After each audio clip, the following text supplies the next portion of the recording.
Bien, en esta segunda parte vamos a sacar un poco de conclusiones respecto de lo que hemos visto acerca del caso Semmelweis respecto a lo que vamos a llamar y lo que se llama el método hipotético deductivo. Cómo este caso ilustra bastante bien sus distintas características. Y queremos hacerlo para compararlo con el inductivismo que en la clase anterior vimos tenía una serie de problemas. Y cómo este método enfrenta esos problemas. Vamos a hacer 6 observaciones respecto a 6 características con las que podemos describir el método hipotético deductivo.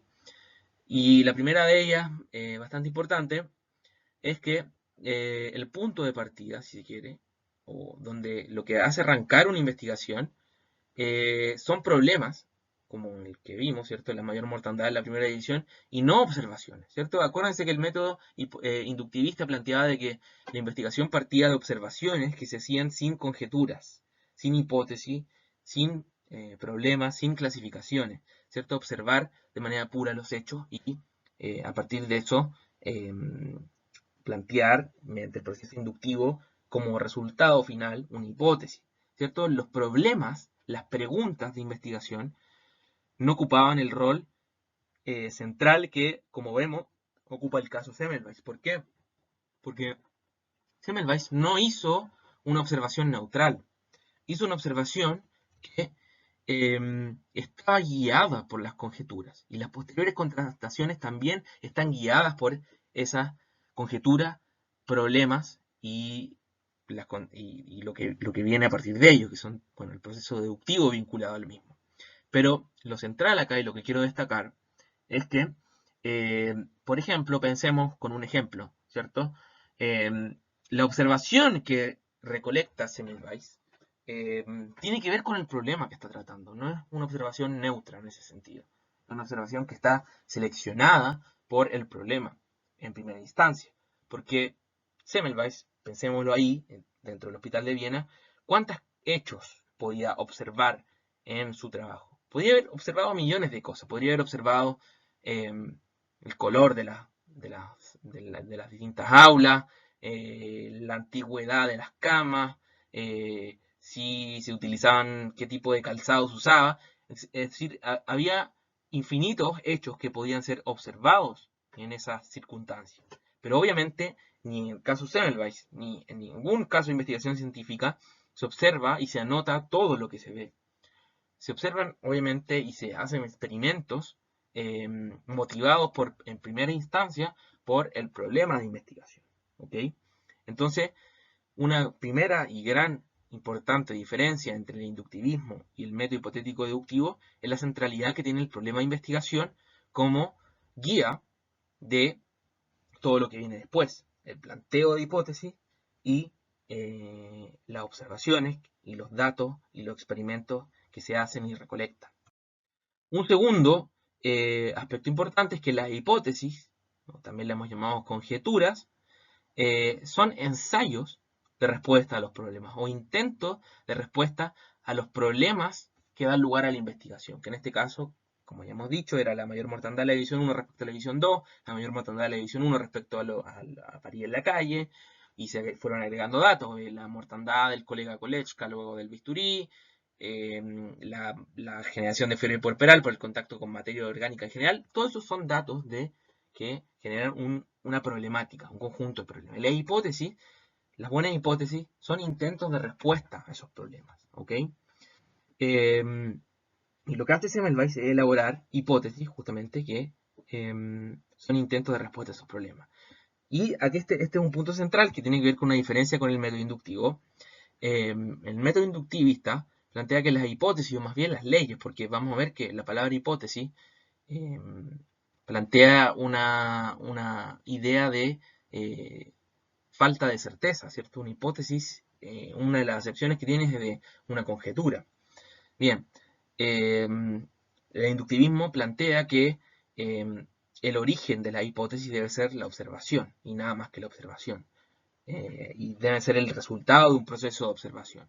En cambio, acá vemos que el origen de la hipótesis del Semmelweis en algún caso involucraba la observación, en otros casos vinculaba, por ejemplo, el saber de su época, la idea de movimientos, cambios atmosféricos cósmicos telúricos o la idea del hacinamiento, son todas cuestiones que venían de la tradición médica de ese momento, los saberes médicos de ese momento. Entonces el origen de las hipótesis para el método hipotético deductivo, como lo ilustra el caso Semmelweis, puede ser el más variado y no necesariamente la observación. Bueno, esto es lo que decía del inductivismo. Un tercer punto importante es que la lógica que está involucrada en este proceso es de la deducción en primera instancia de implicaciones contrastadoras, ¿cierto? Las implicaciones observacionales o experimentales, que no involucra el planteo o no involucra necesariamente el planteo de un canon de razonamiento, de un tipo de razonamiento especial distinto a la deducción, ¿cierto? El inductivismo requería, como vimos por distintas razones, plantear un tipo de razonamiento, de inferencia lógica distinta a la deducción, ¿ok? Y esa tipo de inferencia recibía y recibió, como vimos en la clase anterior, severas críticas. El método hipotético deductivo se basa en la deducción de estas implicaciones, y algo importante también es que las hipótesis, no solamente los problemas, sino incluso más centralmente las hipótesis que se plantean, guían la recolección de evidencia contrastadora. ¿Por qué Semmelweis hizo el experimento de hacer que el sacerdote pasara no por la división 1? ¿Por qué tomó luego la evidencia que se generó a partir de ese experimento como evidencia contrastadora de su hipótesis? Bueno, justamente por la hipótesis que estaba planteando en ese momento, que era la hipótesis 4 acerca de que lo que generaba estas situaciones era el paso del sacerdote. Entonces lo que vemos es que, nuevamente, aquí ya tenemos dos diferencias respecto al método hipotético deductivo. Una similitud. La primera diferencia es que no involucramos un canon de razonamiento especial, la inducción. En este caso, se involucra mayoritariamente y especialmente la deducción de implicaciones contrastadoras. El segundo aspecto es que esta deducción y esta hipótesis guían la recolección de evidencia relevante, pero la similitud es que tanto en el inductivismo como en el método hipotético deductivo, la experiencia, la contrastación empírica, juega un rol fundamental para, en este caso, eliminar hipótesis, ¿cierto? Y generar este proceso de ensayo y error. Es decir, por más de que el método hipotético deductivo, la experiencia no es necesariamente el originador de la hipótesis y no se plantea este salto inductivo desde observaciones particulares a generalizaciones inductivas, como el aspecto central o ni siquiera parte del proceso de investigación, la experiencia juega un rol fundamental. Juega el rol de eliminar y contrastar las deducciones que se hacen de una hipótesis. ¿Ok? Entonces, tenemos esta similitud. La experiencia no deja de jugar un rol central en el método hipotético deductivo. En cuarto lugar, un cuarto tema importante es el tipo de evidencia que se utiliza. Y esto tiene que ver también con lo que estaba diciendo recién, en donde la evidencia sigue jugando un rol central, pero no cualquier evidencia. ¿Por qué? Porque una hipótesis tiene muchísimas implicaciones empíricas que se pueden hacer. Entre ellas las que le dan origen, ¿cierto? Las que la motivan, las que la inspiran. Por ejemplo, en el caso del sacerdote, bueno, la hipótesis era que el paso del sacerdote por la división 1 causaba mayor mortandad en ella respecto a la división 2, y una explicación empírica inmediata que tiene que ver justamente con lo que la motiva es que el sacerdote pasa por la división 1 y no por la división 2. Pero justamente esa implicación no es buena para contrastar la hipótesis, porque es justamente la que le da origen, y en ese sentido lo que buscamos es experiencia de tipo indirecta, que tiene ciertas características interesantes, que es como la de hacer el experimento acerca de, bueno, hacer que el sacerdote no pase por la división 1, y lo que se debería esperar ver si la hipótesis es cierta es que la mortandad se iguala. Entonces, la que llamamos evidencia experimental, en este caso, es evidencia en principio, no necesariamente siempre, pero en general, evidencia mejor en el sentido de que es mejor para contrastar la hipótesis que la evidencia observacional. Y esto tiene que ver con un principio metodológico que tiene sus detractores y hay muchos que lo apoyan, pero que es bastante razonable, que es que la evidencia que motiva una hipótesis debe ser distinta a la evidencia que contrasta esa hipótesis. Por ejemplo, un criterio para distinguir la evidencia experimental de mayor calidad respecto a la evidencia observacional de menor calidad es cuán en riesgo pone a la hipótesis, ¿cierto? Eso no vamos a entrar en detalle eso, pero es un aspecto que Popper, por ejemplo, destaca.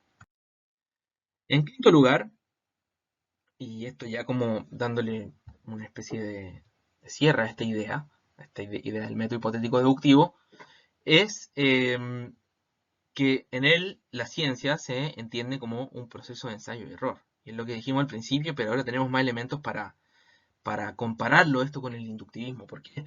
Porque el inductivismo se planteaba como un método de obtención de leyes, ¿cierto? Leyes científicas, por ejemplo, la ley de Newton, las leyes, la primera, segunda, tercera ley de Newton, la ley gravitacional de inverso al cuadrado de Newton, la ley de Boyle, etcétera, de enunciados generales que surgían de un procedimiento relativamente mecánico de observación a partir de enunciado empírico, proceso de generalización inductiva y conclusión de leyes.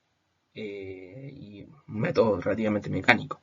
En cambio, como vimos y como hemos tratado de ilustrar con la idea de un proceso tortuoso de ensayo-error, el método hipotético deductivo se basa en un proceso en donde hay un ensayo, intentos de solución de hipótesis, que son intentos de solución a un problema, ¿cierto? Nuestro problema de investigación. Y en ese proceso hay luego una eliminación de los intentos que fallan. ¿Por qué fallan? Porque la contrastación empírica muestran que las implicaciones contrastadoras no se dan y en ese sentido vamos eliminando la hipótesis a través de ese proceso, como vamos a ver, deductivamente válido. Y bueno, no es un proceso mecánico, es un proceso en donde no existe garantía del éxito del proceso de investigación, ¿cierto? Semmelweis podría haberse muerto al haber hecho la quinta hipótesis y nunca haber llegado a la conclusión satisfactoria, y ahí hubieran quedado su investigación y nosotros ni siquiera sabríamos al día de hoy quién es Semmelweis, como pasa seguramente con muchísimos científicos que su investigación no llega a puerto. Entonces algo importante es que el método hipotético deductivo, más que un método mecánico, un algoritmo, un mecanismo para generar ciencia, es más bien un criterio, un modelo de, eh, de cómo se hace la ciencia de hecho y en donde no existe una receta, donde no existe garantía de éxito y donde el éxito temporal de una hipótesis no asegura su permanencia, ¿cierto? Por ejemplo, pensemos directamente en la mecánica newtoniana, ¿cierto? Obviamente fue una teoría exitosa, sumamente exitosa, por miles de motivos, pero fue luego reemplazada y desplazada por la mecánica relativista. Entonces, por más de que 300 años Newton haya sido la teoría aceptada, eso no garantiza la permanencia para siempre de esa teoría. Entonces, lo que vengo diciendo es muy importante, una distinción que ya hemos hecho, pero es muy importante para entender el método hipotético deductivo entre, por un lado, el origen de una hipótesis, es decir, cómo se inspira, se origina, que tiene que ver con el descubrimiento, que como en la primera clase dijimos, es un proceso, un contexto en el cual no opera o no vamos a ver la operación de una lógica o una metodología de la ciencia. Y el origen de una hipótesis puede ser variadísimo, en el sentido de que puede ser la tradición, puede ser un sueño, puede ser que una diosa le dijo en sus sueños a un científico una fórmula, no sé, puede ser cualquiera, entre ellas la observación también, en lo que origine una hipótesis. El método hipotético deductivo no restringe, no pone restricciones, salvo algunas que, bueno, vamos a ver que tiene que ver justamente que sea contrastable empíricamente la hipótesis, que tenga consecuencias empíricas, no pone restricciones respecto al origen en general de la hipótesis.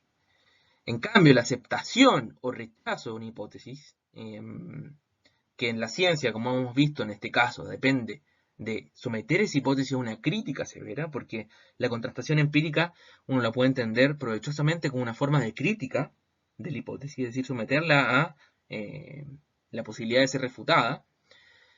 La aceptación de una hipótesis depende de esa crítica. Entonces, lo importante es distinguir estas dos cosas. El origen de una hipótesis, que puede ser el más variado y no tiene las restricciones que tiene otras cosas, y la aceptación o rechazo a una hipótesis que tiene aspectos que son los que hemos analizado y que donde la contrastación empírica es fundamental.